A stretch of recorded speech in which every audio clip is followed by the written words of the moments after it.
Welcome back everybody to Old Bearded Gaming. We are on the hunt for the Orb of Zot, playing Dungeon Crawl Stone Soup once again. Today we're going to do something a little bit different. We got some requests from comments on the previous videos to do something a little atypical, showcase combinations that aren't necessarily the most common out there. We're going to play a summoner today, and instead of doing a Felid, which is the absolute meta go-to ONEI's guide on how to play a kitty summoner, is perhaps one of the most renowned in the community. It's absolutely fantastic. There's a link in the description. But we're going to go for something a little bit more fishy. And by fishy, I mean tentacly. Don't worry, we're keeping it clean. This is a Octopode-Summoner that we're going to be playing. As you see on the screen, we're getting ready and we're starting our first interaction. And the way that summoners tackle the early dungeon is very simple, by summoning what it has available. By choosing summoner, you are given a preset progression of summons to be able to use in the dungeon. And at level 1, you're going to be summoning 2 small mammals. Now right away in this early game, we were blessed with a +4 ring of evasion. Rings are obviously the most coveted thing for octopods because we get to wear 8 of them. It's absolutely fantastic. But in terms of how the gameplay unfolds here, again, what you really want to do is every interaction, you need to realize that in the very early levels of the dungeon, everything is completely capable of killing you. We are not quite as frail as a Felid is. We do have some more offensive options in our repertoire, and we get to wear hats, something that the kitty cats cannot do. Additionally, we get to hold and wield weapons, something again that the cats cannot do. And the mindset here of playing a Octopode-Summoner versus a Felid Summoner is that while the Felids get the benefit of being able to have multiple lives and being able to take maybe a few more risks or be a little bit overconfident in some of the plays that they choose to engage in, the Octopode only has 1 life, like literally every other species in this game. So we have to be very careful. We can't just put all our eggs in one basket. Though that said, oftentimes the best way to survive an interaction is with offense and just committing to the attack. Now right there on screen you saw probably one of the biggest gifts that this dungeon can give an octopode, and that is a level 1 jewelry store with actually very good jewelry. As we've leveled up to level 2 now, we have a 3rd summon that we have memorized, and that is our imp. So now we have 2 mammals and an imp. This is often enough when you have 3 or more animals and summons out there on the screen, enough to confuse enemies, and you'll get the little question mark above their heads, which is fantastic, particularly if you happen to be holding a short blade, because then you can get some of the mini stabs in there if you get into melee range and do some damage. In fact, here we show the benefit of picking up said short blade, as we can just smack some of these things. And additionally, if they wake up, it's not that big a deal. You saw the constriction attack there of our octopod. Another benefit that we get that kitty cats do not. So the first floor is wrapping up and we're sitting in a pretty good position. We have an evasion ring, we've reached level 2, we have 3 summons, we're still alive, this is a go. Additionally, we've got that jewelry store. We're going to come back and visit that throughout this playthrough. We're in a very good spot to get ready to head down to dungeon level 2. Now level 2, we get to test out some of the unique properties of playing a summoner here. Facing multiple enemies, we throw everything that we have out, and the name of the game is about positioning. You want to constantly be moving around your summons so that you're behind them and your summons is taking the bulk of the damage. We can use the letter T to give battle orders to any of our allies, and that obviously includes our summons. So when we don't have our summons immediately right up next to everybody, we can use that to guide them to where we want. Now you see an incredibly unfortunate thing, a level 2 Sigmund. Now Sigmund will absolutely destroy us. There's no chance here. We have small mammals and an imp. Even if we were to get the white variety of the imp to spawn, it would have a very tough time holding its own. And then we have an adder also coming into the mix. So we're creating a few summons to give us some space. I wanted to test a little bit to see if they could do anything to him. Really not making any amount of impact whatsoever. And he turns invisible. So we're out. The name of the game at this point is we need to survive. And sometimes that means just ignoring threats that exist until we're better equipped to deal with them. So we go back up a level, we find a different entrance, which happens to not be too far away, and we move on and proceed with the dungeon. The thought process here is get as much experience as you can. Let's get up to the next level so that we can try to bring Summon Canine Familiar online, the next summon in the list of things. That will give us a total of 4 summons to be able to be had, and the canine is actually pretty robust. But even though it's pretty robust, we also have to be cognizant of the success chance. And once you get canine online, the very moment that you can learn it at level 3, it doesn't necessarily mean it's going to have the best success chance rate. Now, if we refer to ONEI's guide, he talks about not summoning anything unless it has a 5% or less chance of failure. That's actually probably really good advice because if you miscast summons, chances are you can summon these horrendous tentacle monsters from the abyss, and we definitely don't want that. But there are definitely some use case situations, like right here, where there's an adder, probably the bane of all summoners' existence in the first couple floors of the dungeon, where only a hound is probably going to be able to deal with it effectively. You can kill them if you get lucky with your small mammals and if you get a good imp, like a purple one or a gray one or the white one, but the canine is definitely the go-to in those situations. So as we proceed, we can see some of the real benefit here of using and having the hound. They're capable of taking on just quite a lot. And we actually get lucky with getting one of the white imp summons, so you can see them in action too. They have a beautiful ranged attack that does a lot of damage, as well as they're pretty good in the melee range. So when you have them out, it's always kind of nice to just manually walk around as opposed to using the auto explore, because auto explore will wait several turns until you're fully capped out on both mana and hit points before it starts going, and that potentially wastes some turns.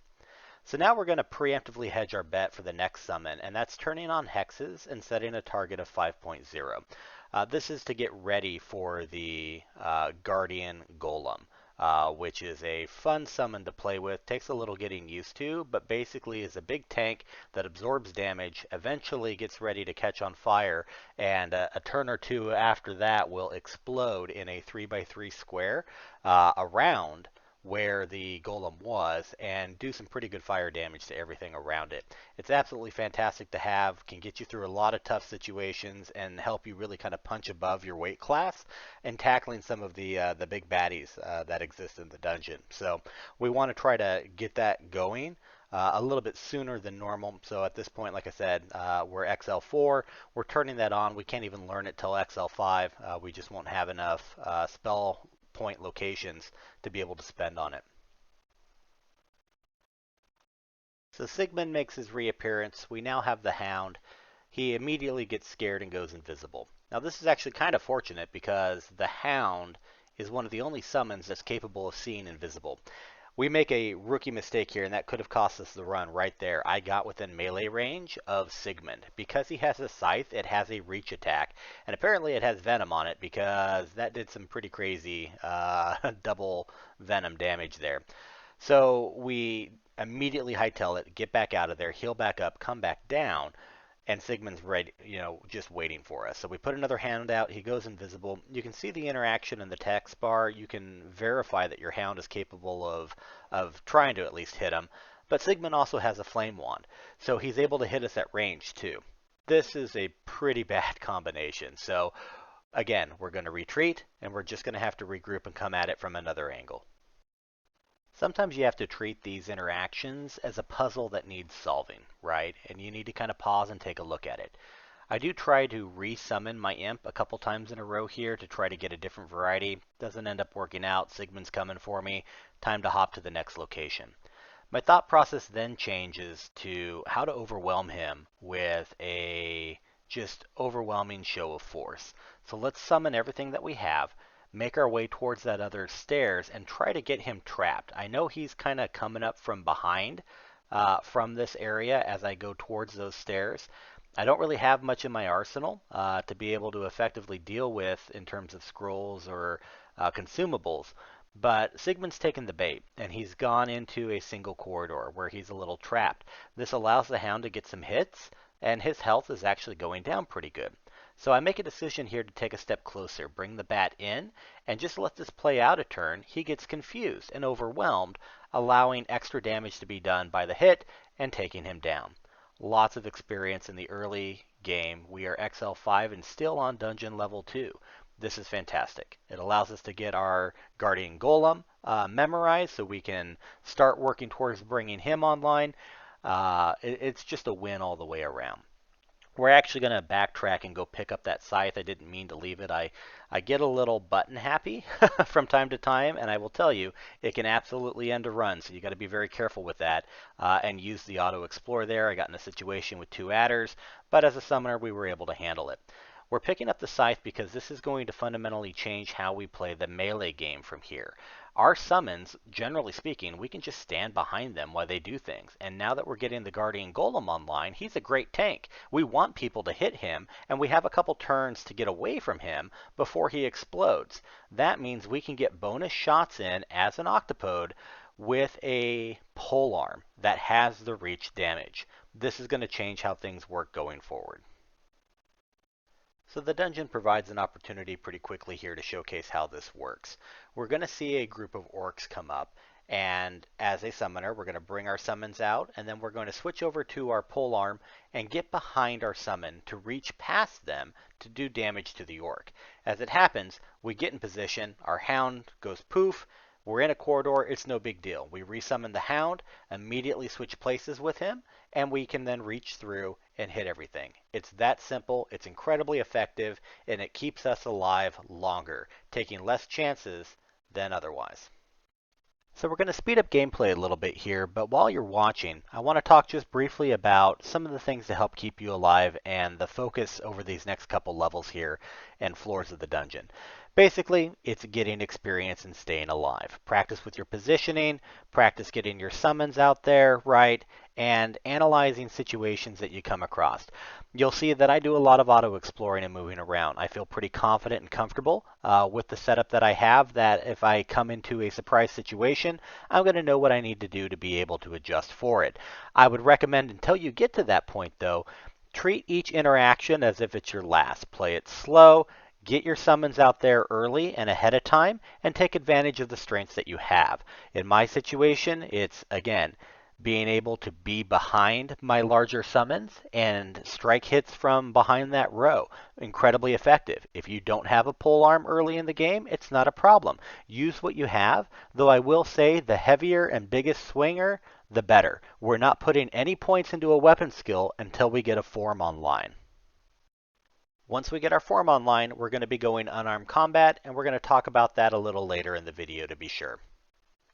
So let's take a moment and talk about and showcase how to use our Guardian Golem. We have an opportunity here against some undeads. These particular ones are very dangerous in the early dungeon. They come with heavy hitting weapons that can absolutely wreck your day. The process is simple. Don't get too many of them on the screen if you can avoid it. Summon your golem and position yourself behind your golem so that they are taking all of the hits. This is pretty standard practice for a summoner. In this first encounter, the golem did not catch on fire, and that's because he didn't take enough damage. So we bring him down, we tell him to go down to that other group, and he's going to take some hits here and then catch on fire and explode. We see the warning message that he's overheating, and there it goes, boom. Now there's still enemies alive, so immediately we resummon and position behind him. We've got to be careful though, and I make a mistake of not remembering 2 different attacks are capable of turn 1, simultaneously causing him to overheat, and then attack 2, causing him to explode. Fortunately, it wasn't enough to put our run to an end. We survived, and sometimes you need a little bit of luck in the dungeon, that's for sure. We also get an opportunity to potentially upgrade our weapon. I'm sticking with the scythe. I like the venom damage and being able to tick while I run away for safety. So we're XL7, we're dungeon level 4. As the gameplay continues here, we're going to take stock of kind of what we have and what we're aiming for at this point. We want to try to get ready and set up to get our next spell online, and that's going to be the Lightning Spire. We see a good use of using the Guardian Golem here with a very dangerous enemy in the early game, the Scorpion. He doesn't actually end up exploding, and that's fine. He's not going to explode on his own without taking some additional damage. And we're going to set some skill targets here as well, just so we don't go over cap from where we're trying to reach. Notably, summoning to 10 and spellcasting to 10. We can adjust those later as we need to, depending on what the game gives us, but for the most part, that's what we're keeping at. Now, for demonstration purposes, we actually get a really nice scenario here. Orcs and orc priests, which I absolutely hate. In fact, you're going to go after them with a passion whenever you can. But then we need to back off. We got a bear, we got more orcs. We're going to do a double summon here because if I were to back away, the orc would follow me and get between. So here I get a hound. It ends up being right behind me. I can back away, put two things between, and still reach that orc in the corner with the reach attack of the scythe. Same with the bear. It's absolutely a completely safe way to play that. And should the Guardian explode, you're far enough out of range. Sure, your hound's going to take some damage, but he doesn't really care. He's not real anyways. So here we're using the Guardian Golem as a shield again. We're getting some hits in, well, trying to. We're missing quite a lot, but that's going to happen. And as he overheats, we back up and just let the Guardian handle it. That's textbook in how you handle these situations. So now that Guardian Golem is working pretty well, there's only one remaining Give Me spell for choosing Summoner left to get online, and that's going to be Lightning Spire. Now we want to preemptively start getting some points into air magic. In fact, we're going to set a target here of 7 while we're also getting our hexes up to 5 to improve the reliability of that Guardian Golem. Lightning Spiral take a little longer to get online, at least reliably, so it's okay to either turn some other things off and focus on the air and the summoning if you want to. I kind of prefer, particularly with this build, to keep the fighting and the dodging going and just get the experience that you need as you're going down. Our next steps is going to be looking for a god, and there's only one choice at this point, and that's Gozag. So before we can find religious enlightenment, we got notified that there's some flowing sand, a bonus dungeon, here on this level. So we take care of the inhabitants around the stairs. We read a scroll of magic mapping to get a sense of where the entrance is. Fortunately, it's right nearby, and we're going to prepare to enter. Now, some of the other bonus dungeons can be incredibly dangerous. The ice caves, the volcanoes, etc. This one is particularly pretty safe. They're very low-level enemies. It's some free experience and usually a couple useful consumable items. You see the lightning spire there and repositioning around our summons. It's nothing that we can't handle.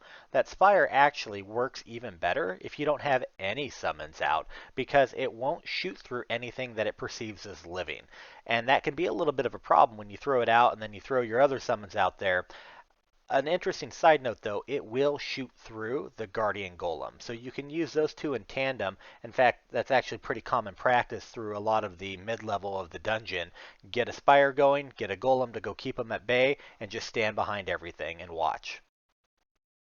After clearing Dungeon 6 and striking out in the temple, not finding our Lord and Savior Gozag, we decided to go ahead and move on down to the next level, and we were notified of the Bailey being on this floor. So again, we pop a magic mapping scroll. We had a couple of them to spare. We decided to take a detour because I noticed there was a lot of shrines here. Again, looking for that Gozag shrine. It's not here either. Doing a double check, doing a search for altar, making sure I didn't miss it. We want to start making money as soon as we possibly can. By the end of the game, we're going to have more money than we know what to do with. But in the earlier parts of the game, being able to go back and revisit that jewelry store that we found on dungeon level 1, if you guys remember about that, and being able to open up our own shops to hunt for books, as well as additional pieces of jewelry, super important to really getting this build up and going to the point of total supremacy of the dungeon. And it will get there. It absolutely will, but we need funding to be able to make that work. So we take a little bit of a detour. The Bailey's still open. We're working our way towards it. We actually encounter just wave and wave of various enemy groupings. The gnolls are problematic on their own. The orcs, they're not as bad. They're a little squishier, right? But again, it's just playing it safe, using your summons, get behind stuff, and just treat each interaction and challenge as a puzzle. How do I survive this? Do I have enough magic? knowing what your things cost. Little pro tip with the Guardian Golem there, you can command them to walk through flames. Other enemies, when one golem explodes, will stay outside of the range of those flames. You can pop attraction potions and things like that to get them to come into the flames and die. That is a strategy, it exists. But additionally, you can just summon another golem and tell them to start walking through the flames. The benefit is they'll start to soften up and take damage from that existing fire on the ground, allowing them to blow up again sooner, and you can just kind of keep repeating that process. Fortunately, it's a summon that doesn't cost a lot of mana, and it's really, really handy. More bad luck on our way to the Bailey. We come across the lemurs. That means one thing. The unique pikeal is somewhere to be had, guarding this entrance here. We actually showcase the lightning spire shooting through the guardian golem there, and then you'll notice it stops shooting once the hound got into line of sight range. Just showcases how that kind of all works. Now as we heal up and get ready to go into the Bailey here, the important thing to remember is that a lot of these side dungeons can be very dangerous. There are mobs in here that will absolutely wreck our day, and we are not equipped to be able to effectively handle. That said, it's worth kind of taking a poke in, see what there is to be had, maybe come away with a piece of loot. That would be super awesome. But really, we're here just more for the experience points, right? Anything we can do to hedge our bet, get things working more reliably, more online, increase the overall power of our given summons is going to help us tremendously. The way this Bailey's laid out is actually pretty fortuitous because there is a nice little choke point in these little doors for each one of these rooms. And the thought process here is simple. It's heal up, get a full amount of magic, toss in a guardian golem, get a spire going, and just kind of let it handle its business. As you can see, we're getting some really good experience points here. We're leveling these things up. Hexus has almost reached its target. Air's getting a little bit closer to that 7 target. Things are looking pretty good. This room, we got some nice favorable positioning of that lightning spire. We absolutely made a mistake in not getting away from our guardian golem sooner. A little bit of damage there, but again, it's not a problem. Now, a word of note about the spires. Sometimes you have to tell them to attack. They just, for whatever reason, get a little stupid. And as we see here, the real danger appears. The Orc Warlord. These guys will just absolutely wreck your day. He one-shotted that lightning spire. Now it has us pausing and looking to see what do we have to be able to deal with this. I need to create distance and get away. Fog wasn't cutting it. We do have an invisibility potion there. We're going to end up popping that to be able to hopefully get at least a 1 square distance away, and it just barely pays off. This could have ended in catastrophic failure. But taking the time, looking at your resources, and not giving in to hubris, there was no way I was going to be able to take this guy down. He barely took any damage from that Guardian Golem exploding. The Lightning Spire doesn't stay online long enough to be able to shoot him. We created enough space and distance. And really, the mind process here is, okay, I am giving up on the Bailey. This is the decision I have to make. We're not getting any treasure, but I live on and the run continues. That's always the most important. Speaking of living on, we get lucky with a nice placement of the spire there. Killer bees are absolutely horrible to deal with in the mid game.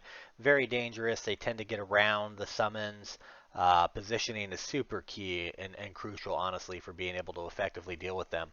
Still no Gozak here on dungeon level 7. That's okay. He is going to show up, guaranteed to be there before dungeon level 10. But even without his assistance, we have a little bit of pocket change. We have just over 300 gold, and if you recall, the Amulet of Magic Regeneration back for sale on D1 only costs 300 gold. So we realize that, we go back, backtrack, pick that up. It is absolutely a step 1 to a game changer in terms of how we play. Having that magic regen is super, super valuable and important. Increasing the magic pool is nice. Having more intelligence, absolutely desirable. But when presented with options, the first thing we want to prioritize is getting magic regen. It allows us to just spam our spells over and over again, and every little step, every little turn we take builds up that much more mana so that we can get more and more of our spells out there and be able to handle more difficult and complex situations. So dungeon level 9, we're getting pretty close to being able to find Gozag, and we come across a really nice artifact weapon that adds +6 to strength and +3 to intelligence. this is a moment where we want to switch to carrying that weapon. Even though it doesn't give us that reach ability, we can still toggle if we find ourselves in a situation to where we can benefit from doing that. But having those extra stats really, really helps. As it turns out, we then find our shrine to Gozag, our Lord and Savior of capitalism, the shiny one. Honestly, I think he's better aptly named that than the shining one. But I digress. A lot of yaks and bees here to clear out, but because we've got mana regen, we're getting it back pretty quick. The flames buy us some time to be able to tick a couple turns in between, regenerate, keep casting. Really, we can keep this up all day.